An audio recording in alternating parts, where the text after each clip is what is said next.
अथ आत्मसंयम योग नामको षष्ठोऽध्यायः प्रारभ्यते।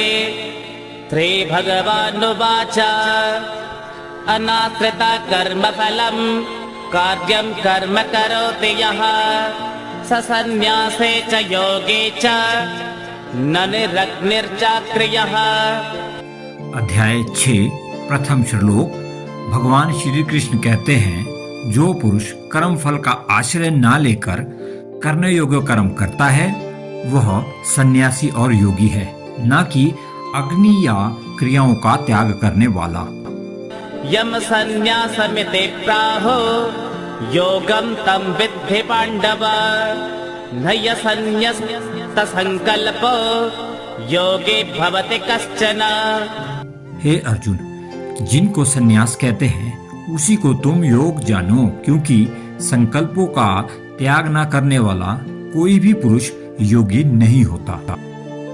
आरुरुक्षोर्मुनिर्योगं कर्म कारणमुच्यते योगारूढस्य तस्यैव शवः कारणमुच्यते। योग में स्थित होने की इच्छा वाले मुनि के लिए योग की प्राप्ति में कर्म करना ही कारण कहा जाता है, और योग में स्थित हो जाने पर उन संकल्पों का शांत हो जाना ही उसके कल्याण में कारण कहा जाता है। यदा हिनेन्द्रियार्थेषु न कर्मस्वनुसज्जते सर्वसंकल्प संन्यासे योगारूढस्तदुच्यते। जिस काल में वह ना तो इंद्रियों के भोगों में और ना कर्मों में ही आसक्त होता है, उस काल में सभी संकल्पों के त्यागी पुरुष को योग में स्थित कहा जाता है।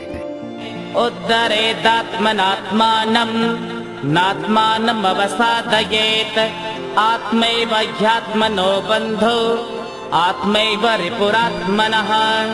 मनुष्य को अपने द्वारा ही अपना उद्धार करना चाहिए और अपना अधा पतन नहीं करना चाहिए, क्योंकि आत्मा ही आत्मा का मित्र है और आत्मा अर्थात मनुष्य स्वयं ही आत्मा का अपना शत्रु है।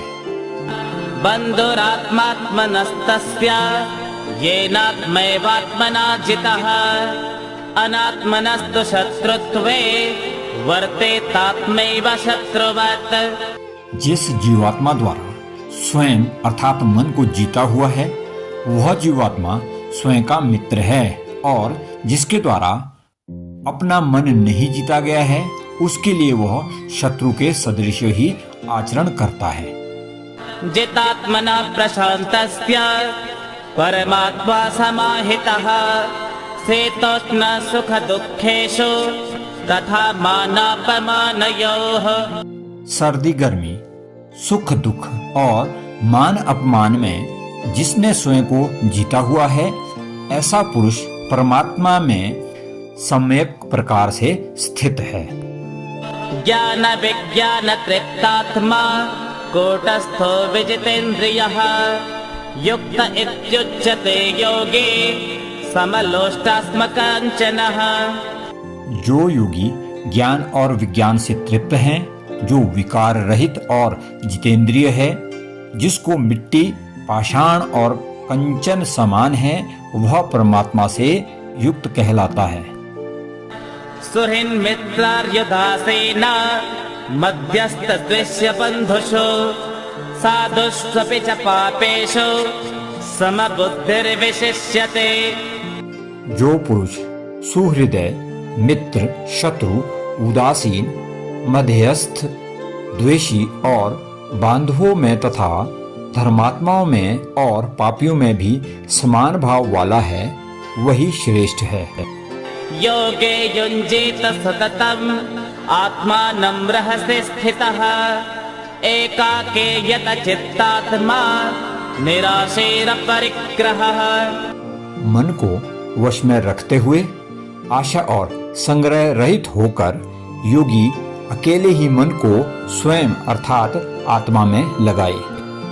शुचौ देशे प्रतिष्ठाप्य स्थिरमासनमात्मनः नात्युच्छ्रितं नातिनीचं चैलाजिनकुशोत्तरम्।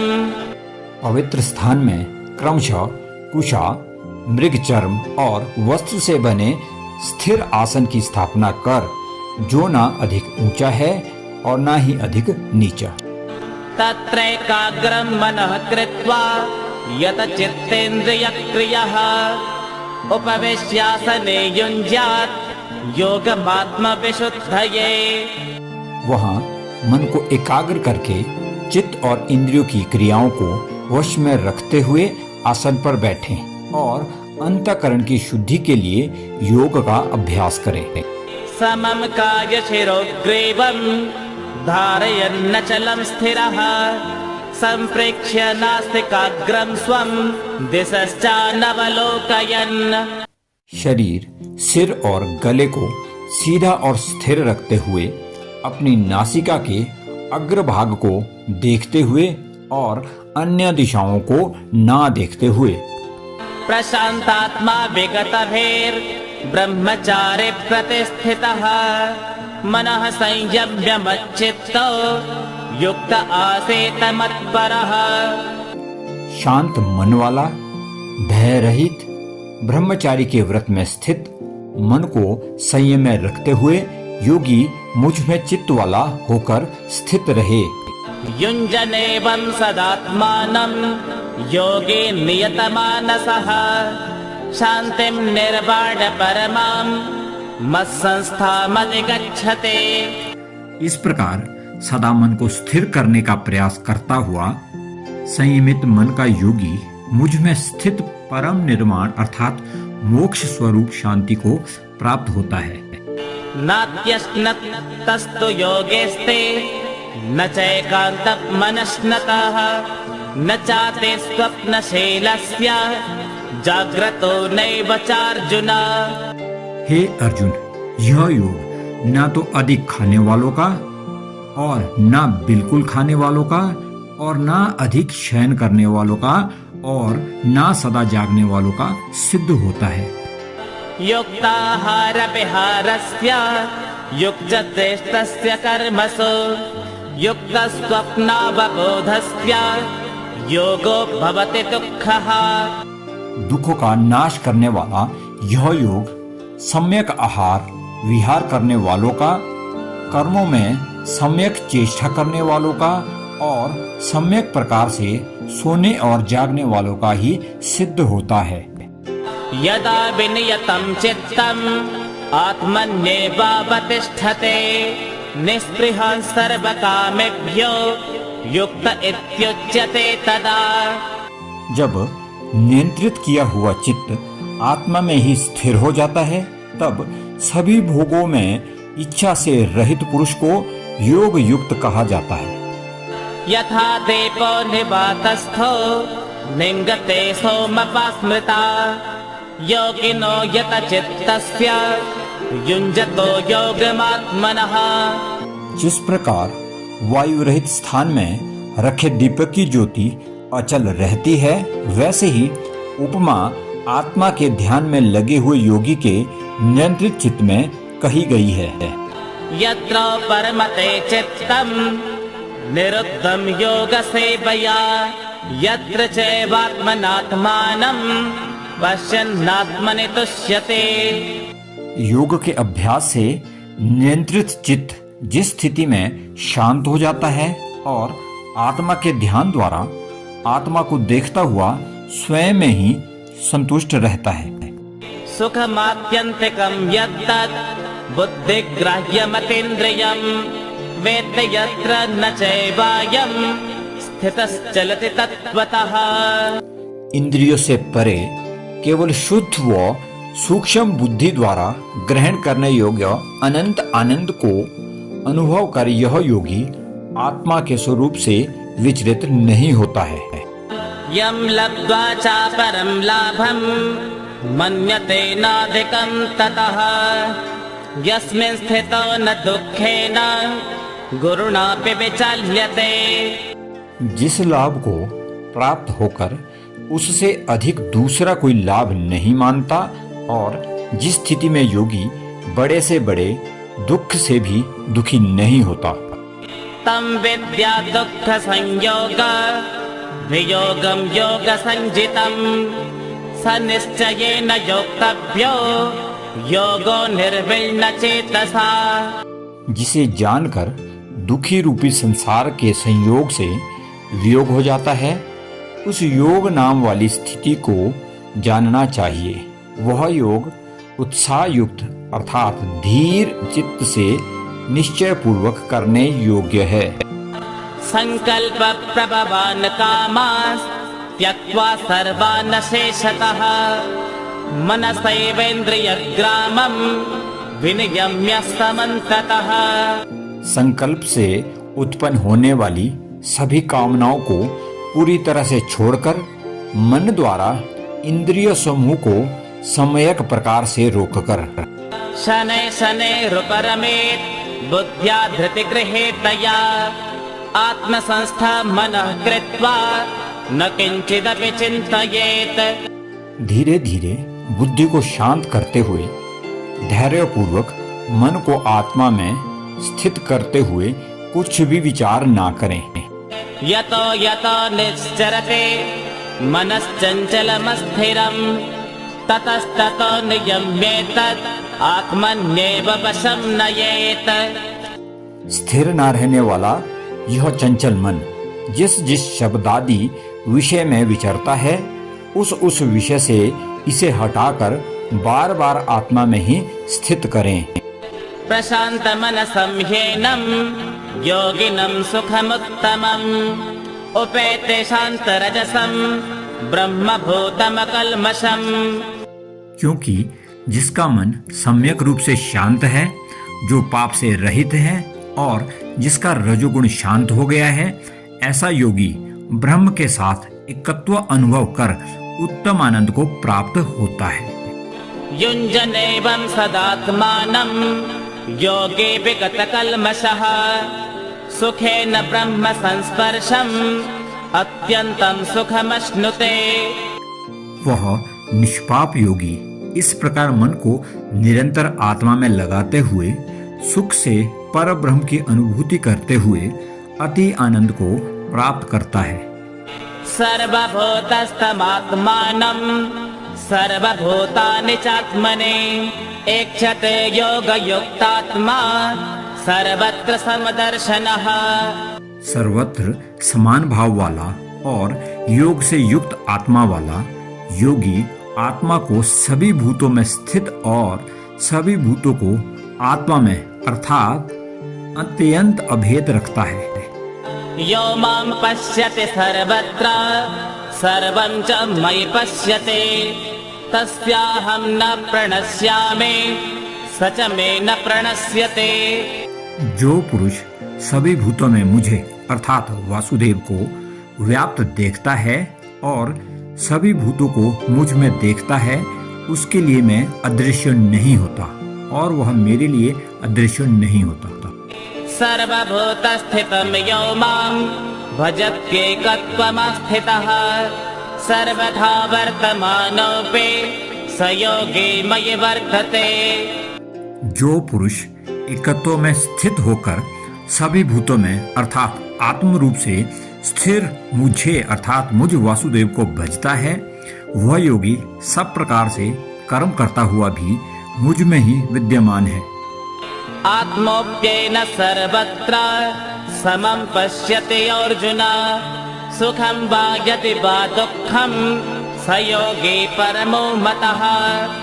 हे अर्जुन, जो योगी अपनी आत्मा जैसे सभी भूतों को समान देखता है और सुख या दुख को भी सभी भूतों में समान देखता है, वह योगी परम श्रेष्ठ माना गया है। अर्जुन उवाच योऽयं योगस्त्वया प्रोक्तः साम्येन मधुसूदन एतस्याहं न पश्यामि चंचलत्वा स्थितिं स्थिराम्। अर्जुन कहते हैं, हे मधुसूदन, जो यह योग आपने समभाव से कहा, मन के चंचल होने से भी मैं इसकी नित्य स्थिति को नहीं देखता हूँ। चंचलं हि मनः कृष्ण प्रमाथे बलवत् दृढम् तस्याहं निग्रहं मन्ये वायोरिव सुदुष्करम्। क्योंकि हे श्री कृष्ण, यह मन बड़ा चंचल है, क्षोभ युक्त स्वभाव वाला, बड़ा दृढ़ और बलवान है, इसलिए उसका वश में करना मैं वायु को रोकने की भांति अत्यंत कठिन मानता हूँ। श्री भगवान उवाच असंशयं महाबाहो मनो दुर्निग्रहं चलम् अभ्यासेन तु कौन्तेय वैराग्येन च गृह्यते। भगवान श्री कृष्ण कहते हैं, हे महाबाहो, निसंदेह मन चंचल और कठिनता से वश में होने वाला है, परंतु हे कुंती पुत्र अर्जुन, यह अभ्यास और वैराग्य से वश में होता है। असंयतात्मना योगो दुष्प्राप इति मे मतिः वश्यात्मना तु यतता शक्यो वाप्तुमुपायतः। जिसका मन वश में किया हुआ नहीं है, ऐसे पुरुष द्वारा योग प्राप्त होना कठिन है, और वश में किए हुए मन वाले प्रयत्नशील पुरुष द्वारा उसका प्राप्त होना सहज है। यह मेरा मत है। अर्जुन उवाच अयते श्रद्धयोपेतो योगाच्चलितमानसः अप्राप्य योग संसिद्धिं कां गतिं कृष्ण गच्छते। अर्जुन कहते हैं, हे श्री कृष्ण, जो योग में श्रद्धा रखने वाला है किंतु उसके अभ्यास से रहित है, इस कारण योग से विचलित मन वाला साधक योग की सिद्धि को ना प्राप्त होकर किस गति को प्राप्त होता है। कच्चिन्नो भय विभ्रष्ट छिन्ना ब्रह्मेव नश्यते अप्रतिष्ठो महाबाहो विमूढो ब्रह्मण पथे। हे महाबाहो, भगवत प्राप्ति के मार्ग में मोह वाला वह आश्रय रहित पुरुष कहीं छिन्न भिन्न बादल की भांति दोनों ओर से भ्रष्ट होकर नष्ट तो नहीं हो जाता। एतन्मे संशयं कृष्ण छेत्तुमर्हस्य शेषतः त्वदन्य संशयस्यास्य छेत्ता न युपपद्यते। हे श्री कृष्ण, मेरे इस संशय को पूरी तरह से दूर करने में आप योग्य है, क्योंकि आपके अतिरिक्त दूसरा कोई इस संशय को दूर करने में समर्थ नहीं है। श्री भगवान उवाच पार्थ नैवेह नामुत्र विनाशस्तस्य विद्यते न हि कल्याणकृत् काश्चित् दुर्गतिं तात गच्छते। भगवान श्री कृष्ण कहते हैं, हे पार्थ, उस पुरुष का ना तो इस लोक में नाश होता है और ना परलोक में ही, क्योंकि हे प्रिय, आत्मोद्धार के लिए कर्म करने वाला कोई भी मनुष्य दुर्गति को प्राप्त नहीं होता। प्राप्य पुण्यकृतां लोकान् उषित्वा शाश्वतिः समाः शुचीनां श्रीमतां गेहे योगभ्रष्टोऽपि जायते। योग भ्रष्ट पुरुष पुण्यवानों के लोकों को प्राप्त होकर वहां दीर्घ काल तक वास करके शुद्ध आचरण वाले श्रीमंत अर्थात धनवान पुरुषों के घर में जन्म लेता है। अथवा योगिनामेव कुले भवति धीमताम् एतद्धि दुर्लभतरं लोके जन्म यदीदृशम्। अथवा वैराग्यवान पुरुष उन लोकों में ना जाकर योगियों के ही कुल में जन्म लेता है, परंतु इस प्रकार का जन्म संसार में निसंदेह अत्यंत दुर्लभ है। तत्कृतं बुद्धि संयोगं लभते पूर्वदेहिकं यतते च ततो भूयः संसिद्धौ कुरु नंदन। वहाँ उस पहले शरीर में अर्जित की हुई बुद्धि के योग को अनायास ही प्राप्त हो जाता है, और हे कुंती नंदन, उसके प्रभाव से वह सिद्धि के लिए पहले से भी बढ़कर प्रयत्न करता है। पूर्वाभ्यासेन तेनैव ह्रियते यवसोऽपि सः जिज्ञासुरपि योगस्य शब्द ब्रह्माति वर्तते। वह योग भ्रष्ट पराधीन हुआ सा उस पहले के अभ्यास से ही निसंदेह योग की ओर आकर्षित किया जाता है। समबुद्धि रूपी योग का जिज्ञासु भी वेद में कहे हुए कर्मों के फल को पार कर जाता है। प्रयत्नाद्यतन्मानस्तु योगे संशुद्ध किल्बिषः अनेक जन्म संसिद्ध ततो याति पराम गतिम। प्रयत्न पूर्वक अभ्यास करने वाला योगी पिछले अनेक जन्मों के संस्कारों से इसी जन्म में संसिद्ध हो सभी पापों से रहित होकर शीघ्र ही परम गति को प्राप्त हो जाता है। तपस्विभ्योऽधिको योगे ज्ञानिभ्योऽपि मतोऽधिकः कर्मेभ्यश्चाधिको योगे तस्माद् योगे भवार्जुन। योगी तपस्वियों से श्रेष्ठ है, शास्त्र ज्ञानियों से भी श्रेष्ठ माना गया है और अर्थात सकाम कर्म करने वालों से भी योगी श्रेष्ठ है। इसीलिए हे अर्जुन, तुम योगी हो जाओ। योगिनामपि सर्वेषां मद्गतेनान्तरात्मना श्रद्धावान् भजते यो मां समे युक्ततमो मतः। सभी योगियों में भी जो श्रद्धावान योगी मुझ में लगे हुए अंतरात्मा से मुझको निरंतर भजता है, वह योगी मुझे श्रेष्ठतम मान्य है। ओम तत्सदिति श्रीमद्भगवद्गीतासु उपनिषत्सु ब्रह्मविद्यायां योगशास्त्रे श्रीकृष्णार्जुन संवादे आत्मसंयमयोगो नाम षष्ठोऽध्यायः। श्रीनारायणार्पणमस्तु। हरिः ओम।